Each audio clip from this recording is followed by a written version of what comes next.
Hi, my name is Wendy Hayden with Natural Constipation Solutions, and today we're going to talk about how to get your chronically constipated child off of laxatives. So if your child has been on laxatives for longer than 7 days, they are more than likely it's been prescribed off-label. So Miralax is the most common one the doctors are prescribing, and it's not approved for use in children at all for kids under 17, and it's not approved for use in anyone for more than 7 days. So if your doctor is prescribing it, they're allowed to prescribe drugs off label, but is that really what you want, to be able to have your kid on a laxative long term? So laxatives are just a band-aid on the problem. They are not solving the constipation. They are just camouflaging the symptom, because the constipation is a symptom of a bigger problem. So when the doctor just gives you laxatives and sends you on your way, you might be able to help your child short term with some relief, but long term there can be some significant problems from using laxatives, especially Miralax long term. So my son was put on laxatives by his pediatric GI. He was put on Miralax, and over the course of the next few months that he was on it, he started developing tics. He was slurring his speech. We were seeing regressions. He was 4 years old at the time. He started having anxiety, panic attacks, hallucinations. He thought he had elephants in his bedroom. He wouldn't go upstairs anymore. And we kept going to doctors and saying, you know, this is really bad and really scary and what's going on. And they were telling us that it had nothing to do with Miralax, nothing to do with laxatives, and just he needed to stay on that. And that this was a separate issue, and that he obviously had developmental issues, and they suspected autism at that point. And trusted the doctors, kept giving him the Miralax, and things got worse and worse.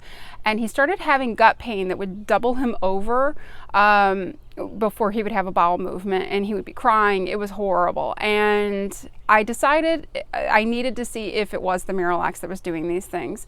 And I ended up going to an integrative medical doctor and working with him to get my son off of the Miralax. And we put him on a magnesium citrate, and this is Natural magnesium citrate, and it works really well for kids who are constipated because it's decent tasting, because I know that's one of the benefits with Miralax, is especially if you've got a kid with sensory issues, that they often can't taste it. This you can get in all sorts of different flavors. My son liked the lemon best. It's got stevia, so it has a little bit of a strange taste, but you can mix it with things after you've activated it. And this is much safer. Most people, about 80% of people, are magnesium deficient. So the trick with switching from a laxative like Miralax to magnesium is that you have to figure out what the dose is to get to bowel tolerance. So I have a video on that. I will link to that. You want to dose enough that the body has too much coming in and it expels the extra in a bowel movement. So this is a really easy switch, usually pretty accepted by kids. You want to activate it with hot water. You can freeze it in ice pops afterwards. They sell a gummy, so if your kid doesn't like these but will eat the gummies, that's a good option. I have heard from my families that I work with that the gummies, they often have to use more of the gummies to get the same effect, that maybe it just doesn't work quite as quickly, but it is an excellent option to use. I also have had really good experiences with Omni Blue Ocean Minerals, and this is safe for long-term use. So if your child is chronically constipated because they're on a medication or something that they can't get off of, then dosing them with Omni Blue is an option that you can use long-term. If your child needs to do, if they're on a laxative and it's not working, which often happens, I've heard that reported a lot, is that they're on a laxative long term and then it stops working. So you may find that you need to do a clean out, and I have a video on that as well. If you subscribe to the channel and you click that little bell notification, YouTube's going to notify you when more videos come out, but I have them in my playlists on how to do a clean out for your child. So there's some other things that you can use. There's different types of magnesium. This is a glycinate and malate magnesium that I'll link to these below as well in the description. This is really well absorbed. So this is harder to reach bowel tolerance with, but if you're looking for something long-term, to bring up magnesium levels to make it easier to reach bowel tolerance, because you can get to bowel tolerance faster with magnesium citrate because it's not as well absorbed, whereas Omni Blue or glycinate and malate, your body absorbs that better. So you have to take more of it to reach bowel tolerance, but they're both excellent options for long-term use. You can also reach bowel tolerance with vitamin C. You can do whatever it is. Coconut oil works really well. I have a recipe on my blog that I'll link to for, I call them poop candy, and it's a chocolate, or I have lots of different varieties. There's peanut butter ones and things. Poop candy, and you can take that poop candy and give it to your kid, and as long as they reach bowel tolerance, then they're going to have the same impact, whether it's magnesium or vitamin C or coconut oil, and they're going to expel the extra out in their stool. And sometimes it's good to do a couple of things. So you're giving them poop candy and you're giving them magnesium. But all this stuff is still just a Band-Aid. So it's definitely better for your kid than using a laxative. But it is not necessarily going to solve any problem. So unless their root cause is that they're magnesium deficient, which a lot of people are magnesium deficient, but it's not often the root cause of chronic constipation. So then you've got to work to try to figure out what is the cause of their chronic constipation. So I have a video on dairy intolerance, and that is super, super common. Lots of kids that are chronically constipated react really strongly to dairy. So if you try an elimination diet and get dairy out, you may see a pretty quick improvement. Gluten is another thing. You might want to get them tested for celiac, but even if they don't test positive for celiac, they can still have reactions to wheat and gluten and have constipation from that. Fiber. They might not be able to tolerate fiber. There might be too much fiber in their diet because their gut is injured from being on from being chronically constipated and being on laxatives. So fiber can be a tricky thing, and I have videos for all these things. If you look down in my playlist of videos, that will help you with those things. But you've got to kind of figure out diet. So eggs, corn, soy, dairy, gluten, and I have videos on some of those. I'm making videos in the future on that, so when you subscribe and click that bell, YouTube will notify you when there's more videos that will help you with that. So diet is a really common cause of constipation, and especially if your child's eating a lot of processed foods. And I often hear parents say, but my kid only eats gluten and dairy. Like if I take that out, they're not going to have anything else to eat. And I totally get that. But you'll often find when you take those foods out of your child's diet that all of a sudden they're open to eating other things. They work almost like opiates in certain children on the receptors, and they make the kids basically addicted to these foods. And so when you get the child off, you might have a couple rough days. I'm not saying it'll be easy, but once you get your child off of those foods, often then they'll start branching out and they will start eating things other than chicken nuggets and pizza and macaroni and cheese and things like that. And none of those foods are particularly great for digestion. So once you get those out of the diet, often that you'll see that the child will eat healthier foods, and you can get more vegetables in and things like that. So another way to work on things with vegetables is to try preparing them in different ways of, cooked, not cooked, different ways of slicing them or dicing them, or, julienne, like little fries where you've got them. So, it just depends on the child and the texture and what they like. So diet is a big deal. Another possibility is that if they've been, this was one of the things that happened to my son, because he had salmonella when he was 16 months old, and he ended up in the hospital, and he was on antibiotics, IV antibiotics, and then he ended up in the hospital again when he was 4 and on antibiotics again. So he had immune issues, and he just got sick very easily, and when he picked something up, he ended up in the hospital on IV antibiotics. So adding in some probiotics or fermented food. So apple cider vinegar is a fermented food, and this it has natural bacteria in it that are good for your child. So there's also some things that you can do to help move stool through. So if your child has hypotonia or low tone, that can also be a cause. And it can be that they just don't have the muscles within the stomach to be able to push the stool through, and that can lead to chronic constipation. And the longer the stool is in the intestines, what happens is all of the fluid that is in there, all the water, gets sucked out of the stool, and it gets dry and hard to push. So that's part of why things like magnesium work, because this is an osmotic. It pulls water into the stool and makes it softer and easier to push out. Coconut oil will lubricate the stool and make it easier to push out. But you can also do things like a castor oil pack, which this is basically a flannel that is soaked in organic castor oil, and you put it on your child's tummy, and you can put a heating pad on or a hot pack and let that do some work, because what happens, the castor oil has renalic acid in it, and it causes little tiny muscle contractions in the intestines, and it helps to move the stool through. Senna can also help. So if you're dealing with low tone, that's something that can work, or any kind of motility issue. Senna can cause dependence, so you want to be careful with that. And a lot of Senna products have other ingredients in them that you want to watch out for. So polyethylene glycol is the same ingredient that's in Miralax, and there's been over 25,000 reports of adverse events for that. So I avoid it like the plague because of what it did to my son, but it can be an ingredient in a lot of things, so you want to look out for it. Smooth Move tea is just Senna. This is a Senna one with peppermint, which peppermint's really good for the gut, so that's another possibility if you're having motility issues or low tone.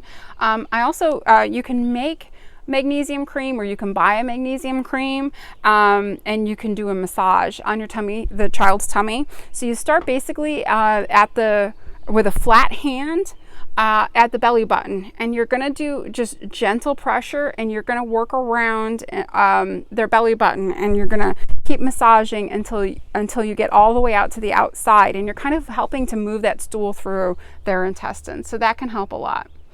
If you see your child is not, the food is passing through whole, and you're seeing not necessarily seeds or corn, because that's not uncommon for them to not digest, but if your child is eating green beans and then they're having in their bowel movement there's green beans, then they might be having digestive issues, and you might want to add a digestive enzyme, and that might help break down food.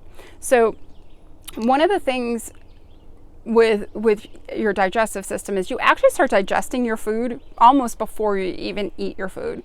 So when you think about food, your mouth starts producing digestive enzymes in it. So this is just a way to add that to your stomach. But another way to work with this with your child is to make some kind of a ritual before meals where their body is getting prepared to eat. Foods that smell really good, talking about dinner, having a ritual for dinner. So instead of just everybody grabbing food and eating it as they go, if everybody is sitting down to a meal, if you're talking about your day and there's preparation for the meal, your body actually sends out digestive enzymes, and then them chewing their food really well will help with that digestive process. So it's really important to work on that, especially if you've got a small child and they're gulping down their food. It's more work for their bellies to be able to do the digestion and push the food through. So if you can help them to slow down what they're eating and work on that, that is a good way. But you can also add digestive enzymes. So there's lots of different things that can cause chronic constipation. Hypothyroidism can be another thing. So I've got lots of videos on those things and different things that can cause it. And if you're just adding laxatives, but you're not actually figuring out why your child is constipated, then you're going to end up having this problem for life. And there's lots of adults that are still having constipation issues, and they've had it since they were children, and no one ever addressed what caused that constipation. They just kept giving them laxatives and letting them eat the diet they were eating, or didn't change anything, didn't work on low tone. If you think that low tone might be an issue, if your child has had crawling, they might have crawled like an army crawl, or my son sat up and he crawled by pulling one leg through when he crawled. They're late to crawl, late to walk, having a hard time sitting up. Those are signs of low tone, and laxatives might help push the stool through, but it's not going to address the low tone.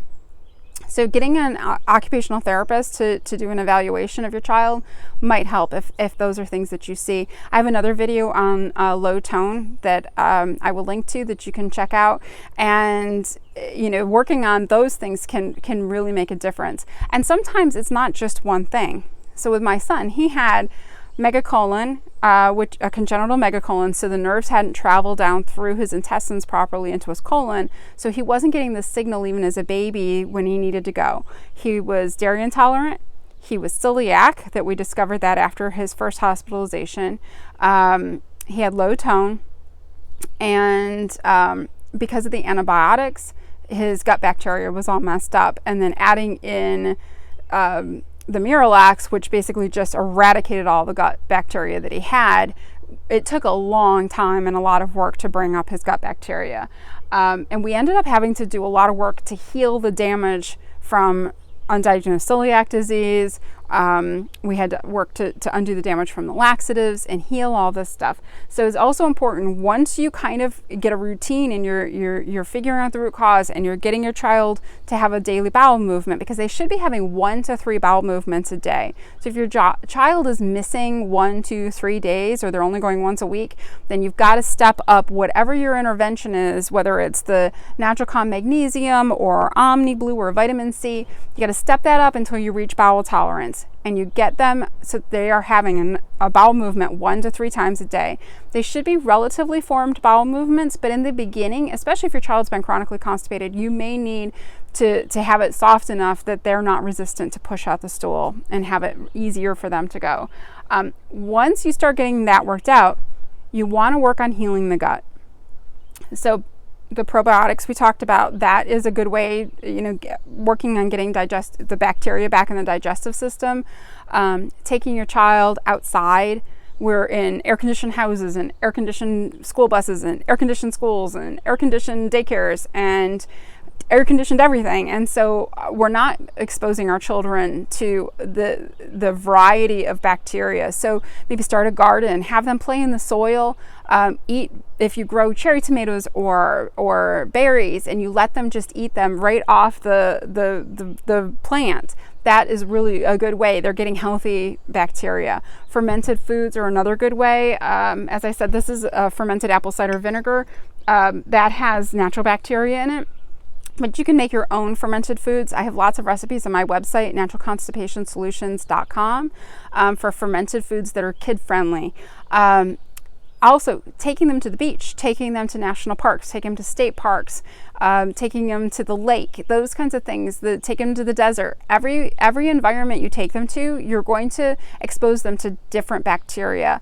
And this is really good for them. It's good for their immune system, it's good for their gut, and it's going to help them with digestion, and it's going to help heal some of the damage that's been done. Another product that I really like for healing the gut that we use in our house is George's Aloe. And this, if you have a burn, you use aloe and aloe vera, and it'll help heal the burn. Well, it works the same way in your gut. So we obviously buy it by the gallon. And what I like about the George's is it doesn't have a strong flavor. It doesn't have a strong texture. So you can mix this in with your child's drink and they're not going to freak out about it and know it. The other thing that has been an absolute life-changing thing for us is Biome Gut Health. This was formerly known as Restore. And we've been on this at our family for, I guess, 7 or 8 years now.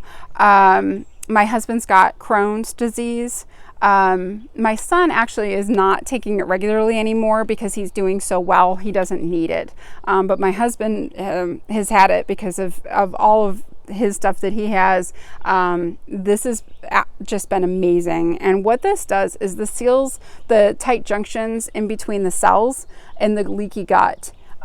So leaky gut will cause autoimmune reactions and inflammation. And if your child has been on any sort of laxative long-term, especially Miralax, they're going to have leaky gut. If they had undiagnosed celiac disease, if they had a dairy intolerance, all those things, the gut lining is just a single cell layer, one single cell that protects the bloodstream from the stool. So if your stool is moving through your gut and you get holes in the gut lining, then what happens is little toxins and little particles that aren't supposed to come out are going to come out through that lining, through that leaky lining, and it's going to be little tiny microscopic things. But what happens is those are going to get into your immune system, into your blood, and your body is going to start working with inflammation and things to fight off those toxins. And they can travel to your brain and cause fatigue. They can cause behavior issues in children. So it's really important to work on healing that damage. So it's not just, getting them to poop every day, which is great because you've got to poop to get toxins out. It's super important to have regular bowel movements, but you also want to heal the damage that's been done to your kid's gut.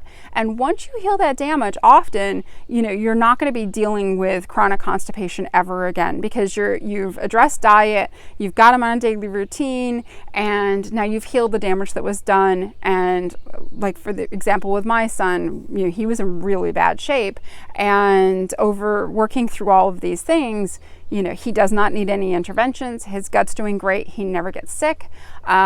He's really healthy. He's growing like an absolute weed. He is taller than I am now at 13 years old, and he had failure to thrive and wasn't growing when he was on Miralax. So it has been night and day difference once we got him off of that and we worked on all of the root causes. And it was complicated because there were so many, and the doctors really didn't do anything to help us figure it out. They gave an x-ray. They said he was constipated. He was backed up. They told me he had congenital megacolon, and they're like, here, he's got to be on Miralax for the rest of his life.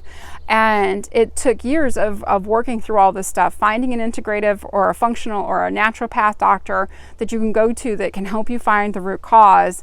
For us, that was really critical, and because he wasn't just going to keep throwing laxatives at the problem, he actually helped us figure out why this was happening and what we could do to be able to help my son long term to not be struggling with this for the rest of his life.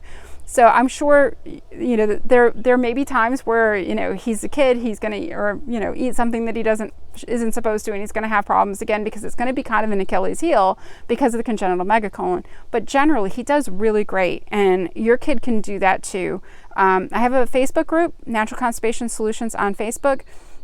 And if you have questions, you can post them in the comments below. You can join the group. We've got a great supportive group, a lot of people who I've been working with for many years, and they'll be able to help you. I also have a book, What Your Doctor Didn't Tell You About Childhood Constipation. And you can tell why I named it that, because went to doctor after doctor after doctor after doctor, and they just kept throwing laxatives at us. And once we found out all this information, we were able to help heal my child and get him so that he is absolutely thriving. So that book will help you to figure out why your child is constipated, all the root cause issues, and how to figure out dosing, how to get all that stuff. So you can get that book on Amazon. And I hope this video is helpful to you and gives you kind of an overview of the steps you need to take to be able to help your child. And I appreciate the fact that you're proactive and you're looking for ways to get your child off of laxatives. And I hope that this really helps. Thank you so much.